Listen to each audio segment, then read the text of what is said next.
وجعلت كل يد وسكون إلى القديم ومبدين وسكون وجعلت كل يد وسكون إلى القديم ومبدين وسكون ويا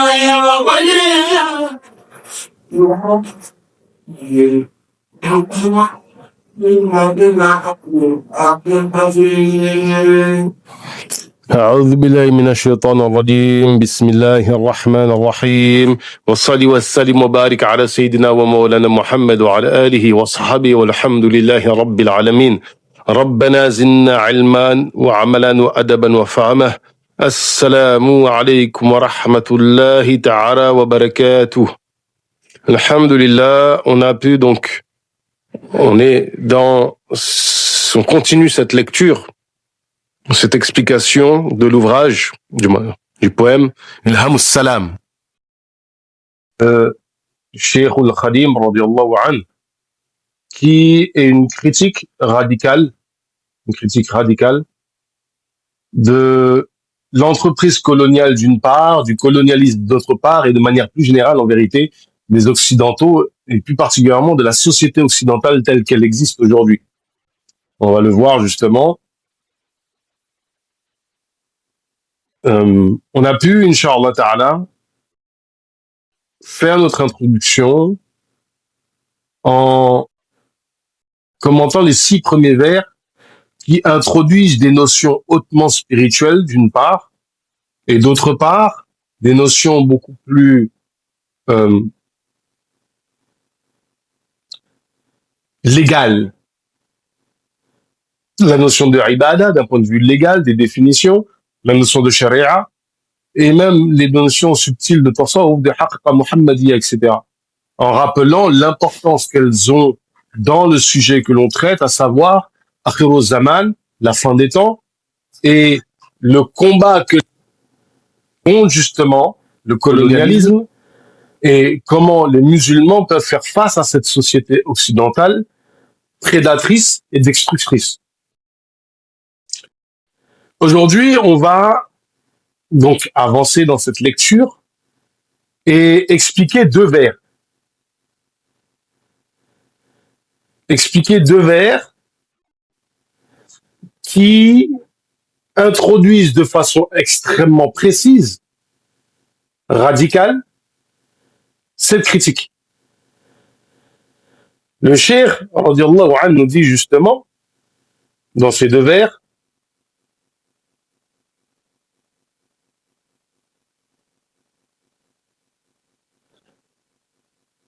وبعد فالمجوس والنصارى صاروا الإبليس الغوي أسارى حتى غدا كأنهم سكارى ورأيهم في حتهم قد دار. Premièrement, donc, après avoir dit cela, Al-Majus wa Nasara. Al-Majus, Al-Nasara. Al-Majus, donc on va expliquer qui sont les Majus. Al-Nasara, on va expliquer aussi, évidemment. Sarul Iblisa, ils ont été totalement trompés par Iblis. Al-Rawi, celui qui altère la raison.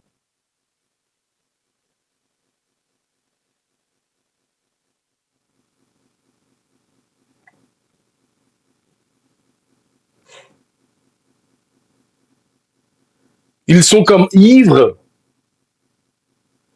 Ils sont comme ivres et ils ont été menés vers la ruine. للغنى قائدهم قد صار ورفعهم إلا انخفاض صار. Donc le premier vers, c'est « Ceci dit, les Mazdéens et les chrétiens sont devenus captifs d'Iblis, le séducteur. » Alors, première problématique, les Mazdéens. Parce que Majus peut se traduire par Mazdéen. Alors, pourquoi parler de Mazdéens, sachant que à l'époque du Cheikh, donc c'était il y a le siècle dernier, c'était il y a à peine 100 ans, à notre époque, encore plus, les Mazdéens ne sont pas très représentatifs, sont très peu nombreux. On en compte à peine 300 000, comme on va l'expliquer. Pourquoi ils nous parlent de ça? Pour les chrétiens, on va aussi expliquer. Et c'est là où on voit que les Aouliya ont une face, transcendent si vous voulez, les intellectuels classiques, la méthode classique, et notamment tout ce qui relève, pour ainsi dire, de la philosophie, de théoriser les idées. Les Mazdéens sont, selon Al-Qurtubi, donc le fameux euh, Mufassirin, l'exégète du Coran, le grand savant de Qurtuba, donc andalou.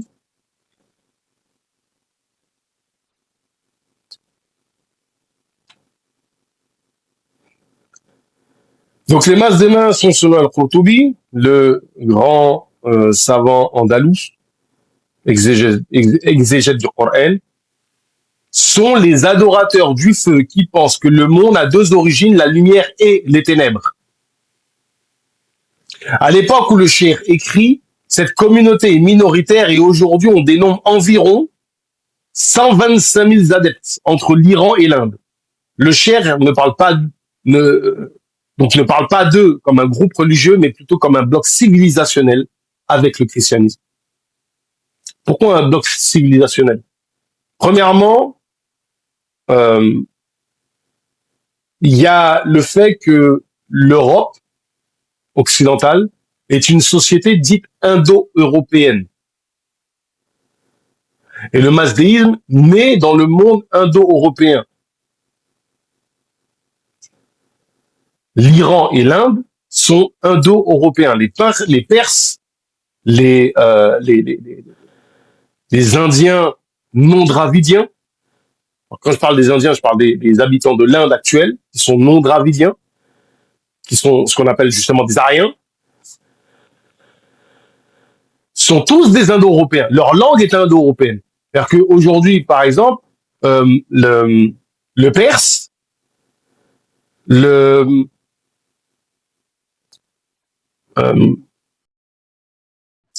un trou de mémoire. Déjà le sanskrit, mais l'indien moderne, dont le nom m'échappe, il me sort de la tête mince. Le français, l'anglais, tout ça, ce sont des langues indo-européennes. Elles appartiennent au même groupe, au même ensemble linguistique. Et il faut bien comprendre ça, c'est important. Donc quand le cheikh parle ici des Majous et des Nasara, évidemment qu'on ne peut concevoir qu'il parle juste des Mazdéens, ça n'a pas de sens, ils ne représentent rien. Et la suite du texte nous fait comprendre que on ne parle pas que d'eux. L'autre chose qui est très importante à noter, un bloc civilisationnel avec le christianisme. Donc déjà, il y a l'aspect indo-européen. En effet, le zoroastrisme, autre nom du mazdéisme, donc le zoroastrisme, autre nom du mazdéisme, a grandement influencé le christianisme par le biais du mitraïsme, qui est à l'origine un culte à mystère qui vénère Mitra, une divinité présente dans le texte sacré du mazdéisme, l'Avesta. C'est-à-dire que si vous remontez beaucoup plus en arrière, il y a une divinité mineure dans l'Avesta, qui est un texte fondateur du mazdéisme, qui s'appelle Mitra. Et il va y avoir ce qu'on appelle un culte à mystère. Donc c'était des cultes initiatiques qui concernaient un certain nombre, un groupe de personnes qui se faisaient initier à une pratique donnée. En l'occurrence ici, c'est le culte à mystère de Mitra. Et ce culte à mystère, ce rite initiatique qui était pratiqué surtout par les militaires, est devenu une religion officielle nommée Sol Invictus, qui sera remplacée par le christianisme romain. Non sans avoir été influencé comme nous l'avons, non sans l'avoir influencé, le christianisme. Comme nous le savons, par exemple, la célébration de la naissance de Mitra se déroule le 25 décembre. Il y a une pratique rituelle dans le mitraïsme dans le culte à mystère du mitraïsme, qui va devenir Solenictus, il y avait une pratique rituelle qui consistait à faire un repas, en fait, un repas mystique. Et ça correspond plus ou moins à la scène. Et avec la pratique rituelle qui est faite pendant la messe, de la consommation du pain sans levain, de l'Eucharistie, si je me trompe pas, c'est bien l'Eucharistie, avec le fait de boire. Donc il y a une influence. Mais bien comme ainsi nous interprétons ce vers non comme une critique de leur doctrine théologique, mais comme une critique de la civilisation occidentale qui a des racines indo-européennes et chrétiennes. On voit bien aujourd'hui que l'Occident et l'Inde, à travers les mouvements extrémistes hindouistes, combattent l'islam et les musulmans. Lorsque vous regardez ce qui se passe en Inde, il y a un discours anti-musulman qui peut être assimilé à une forme de fascisme, un fascisme moderne. C'est intéressant de noter, c'est pas négligeable d'ailleurs que quand on prend par exemple les mouvements national-socialistes en Allemagne, il y avait aussi cette influence. Quand ils parlent d'Ariens, de race aryenne, ça revient aussi à la même chose. Et ils se rattachaient justement à la civilisation indo-européenne, évidemment, mais ils avaient quand même ils prenaient des éléments en fait dans l'hindouisme, entre autres. Toutes ces différentes doctrines ne sont que leurre et fausseté, elles sont le résultat de tromperies d'Iblis qui a amené les hommes à se détourner du tawhid. Prenons le cas de la divinisation de Sayyidina Isa alayhi salam. Malgré le caractère illogique du dogme de la Trinité, le chrétien est enfermé dans cette doctrine abominable qui affirme qu'Allah Ta'ala a un fils et pire qu'il s'est incarné. Donc là, il y a toute cette problématique, si vous voulez, théologique, qui, au-delà du rationnel, pose un problème sur comment on conçoit le divin, qui est un problème majeur, et qui, selon notre perspective, empêche un développement intellectuel serein et intelligent. Si on va même plus loin dans la critique, le christianisme, dans sa forme romaine, a donné naissance à l'athéisme, à la laïcité telle qu'on la connaît, à la pensée occidentale telle qu'on la connaît, qui va se retourner contre le christianisme. On le voit bien avec la France et son anticléricalisme, mais même beaucoup plus loin que ça dans le temps. Vous prenez le cas de l'Angleterre avec l'anglicanisme, qui est, l'idée même paraît aberrante, mais pourtant ça a donné naissance à quelque chose, qui est une église réformée, qui est née tout simplement du désir d'un roi de divorcer et de se marier avec une autre femme. Donc pour des raisons strictement dunyaoui, il a fait un schisme avec quoi? Avec son église d'origine. Autant on peut être critique vis-à-vis de Martin Luther et de sa doctrine chrétienne, même que ce soit en tant que catholique ou bien en tant que musulman, etc. Mais force est de reconnaître que au moins quelqu'un comme Martin Luther, les raisons de son schisme sont spirituelles, entre guillemets. C'est pour des raisons théologiques. C'est une critique théologique qu'il fait. Mais quand vous prenez le cas de l'anglicanisme, vous vous posez un instant et vous dites, mais comment est-ce que les gens ont pu suivre le roi? Il avait si peu d'attachement à l'église que cela. Allah. Donc on disait jusqu'à être comme ivres, leur vision les a amenés vers la ruine. Le maudit les a guidés, donc le maudit, on parle d'Iblis évidemment. Leur élévation se changera en rabaissement. Cher introduit ici sa critique du colonialisme. Il vise leur vision du monde, leur doctrine, leur croyance en leur supériorité, qui n'est qu'une insufflation satanique. Jules Ferry, homme politique français, dit alors qu'il est député à l'Assemblée nationale. Je répète qu'il y a pour les races supérieures un droit, parce qu'il y a un devoir pour elles, un droit parce qu'il y a un devoir pour elles. Elles ont le devoir de civiliser les races inférieures. De nos jours, je soutiens que les nations européennes s'acquittent avec largeur, avec grandeur et honnêteté de ce devoir supérieur de civilisation. Est-ce que vous pouvez nier, est-ce que quelqu'un peut nier qu'il y a plus de justice, plus d'ordre matériel et moral, plus d'équité, plus de vertu sociale dans l'Afrique du Nord depuis que la France a fait sa conquête? Quand nous sommes allés à Alger pour détruire la piraterie et assurer la liberté du commerce dans la Méditerranée, est-ce que nous faisons œuvre de forbans, de conquérants, de dévastateurs? Est-il possible de nier que dans l'Inde, et malgré les époques, et malgré les épisodes douloureux qui se rencontrent dans l'histoire de cette conquête, il y a aujourd'hui infiniment plus de justice, plus de lumière, d'ordre, de vertu publique et privée depuis la conquête anglaise qu'auparavant? Alors, il faut quand même être honnête, il faut savoir qu'il y a eu des opposants, des gens qui ont critiqué ce discours-là. Cependant, ce qui est marquant, c'est que c'est quand même un discours porté par un homme dit de gauche. Limite, je crois qu'il était franc-maçon même.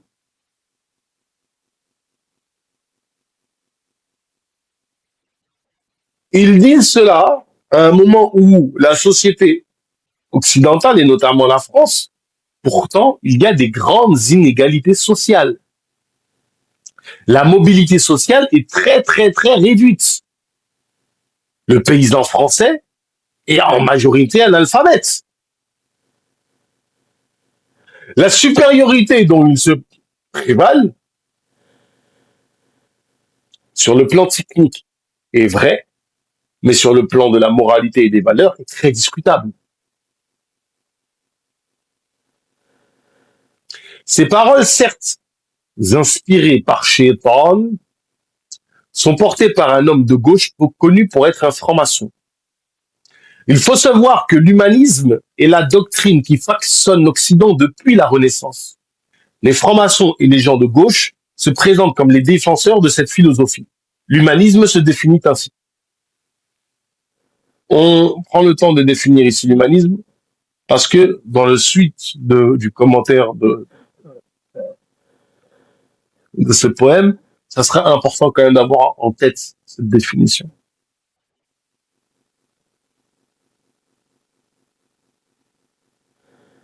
L'humanisme se définit ainsi, c'est une philosophie, théorie, doctrine qui place la personne humaine et son épanouissement au-dessus de toutes les autres valeurs.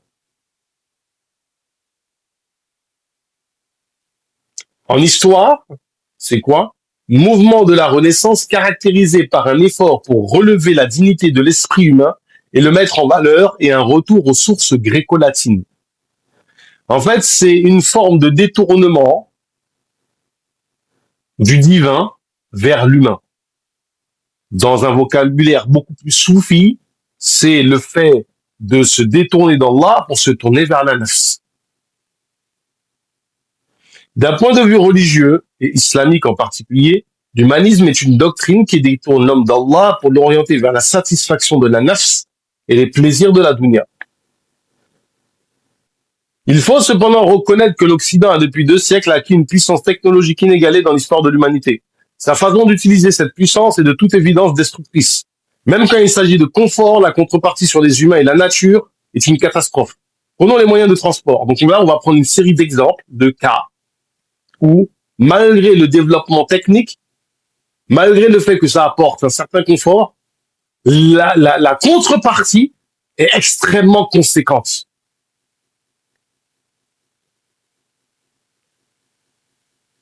Prenons les moyens de transport. Ils nous donnent une excellente qualité de vie. Pourtant, ils polluent l'atmosphère et nous rendent malades. Ils polluent l'atmosphère et nous rendent malades. Il y a des villes dans le monde, du fait de la pollution atmosphérique, y vivre est extrêmement difficile. Vous souffrez. J'ai eu le temps de visiter l'une des villes les plus polluées du monde. Je suis resté une vingtaine de jours, je ne vais pas la citer. je suis parti de là-bas, comment dirais-je, j'avais une infection pulmonaire. C'est incroyable. Il y a des villes dans le monde, passer une journée là-bas, c'est comme fumer un paquet de cigarettes, de 20 cigarettes. Littéralement. Juste passer la journée, vous allez souffrir. Quoi? Pollution atmosphérique.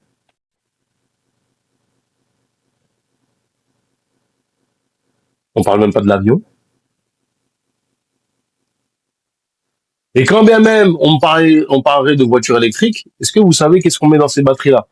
Est-ce que vous savez qu'est-ce qu'il faut comme industrie pour développer ces batteries électriques? Les voitures électriques sont le confort des Occidentaux. Effectivement, il y a peut-être moins de pollution dans ta ville, mais le pays d'origine d'où on tire les éléments qui composent ta batterie électrique, c'est une pure destruction.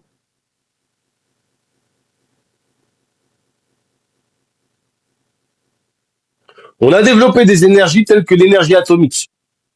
Une énergie telle qu'une bombe de la taille d'un ballon de foot peut raser une ville moyenne de plus de 300 000 habitants. Je pense que tout le monde comprend à quoi je fais référence. Je crois que ça s'appelait Big Boy. Je crois que c'est comme ça qu'on appelle cette bombe-là. Elle n'était pas plus grosse qu'un ballon de foot. Elle a rasé une ville. C'est-à-dire que, comprenez bien, Little Boy, voilà, c'est Little Boy son nom. Comprenez bien. Ces énergies sont extrêmement bénéfiques. Mais l'intelligence humaine, l'arrogance humaine et la capacité de nuisance des humains en fait un objet de destruction massive.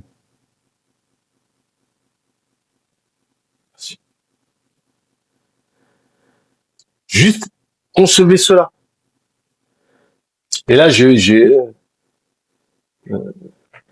on dit que l'arsenal nucléaire mondial pourrait détruire 17 fois la Terre en cas de conflit.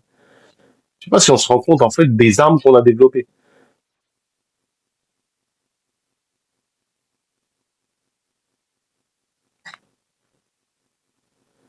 Et je vous passe, bon, pour les catastrophes nucléaires, en fait, les centrales nucléaires, les gens diront que c'est assez rare comme événement. D'accord, c'est assez rare, en fait, les conséquences sont à long terme.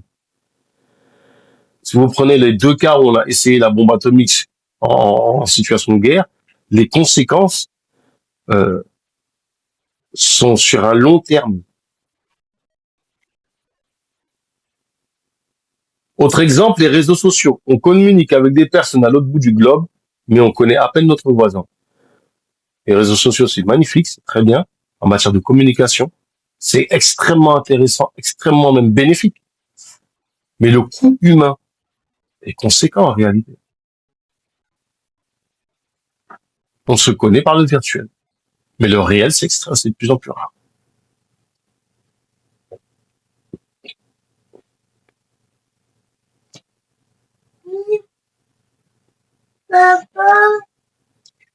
Je finis. En substance, on termine sur ce vers et on continuera sur cette critique sur le Khadim, les Occidentaux et du colonialisme en particulier.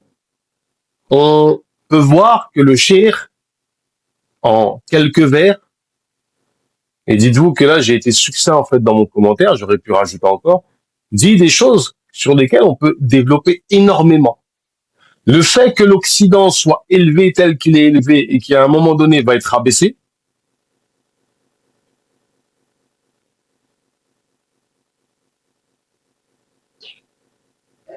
c'est tout simplement, comme on va le voir, une catastrophe.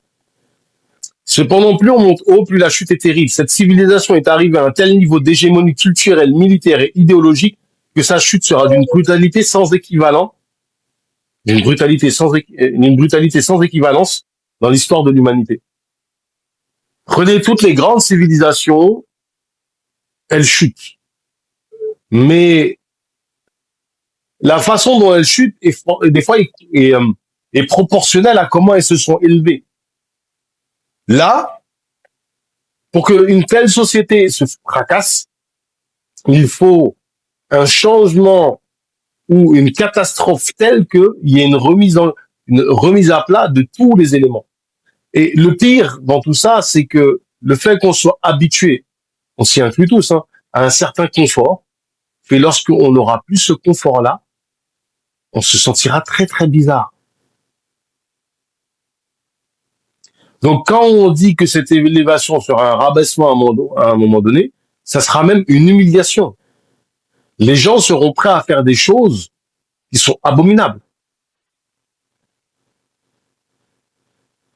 Les gens vont tomber dans des travers humains, et là où on croyait que on était devenu si élevé en matière de morale, on réalisera qu'en fait, on est des personnes qui sont négligeables.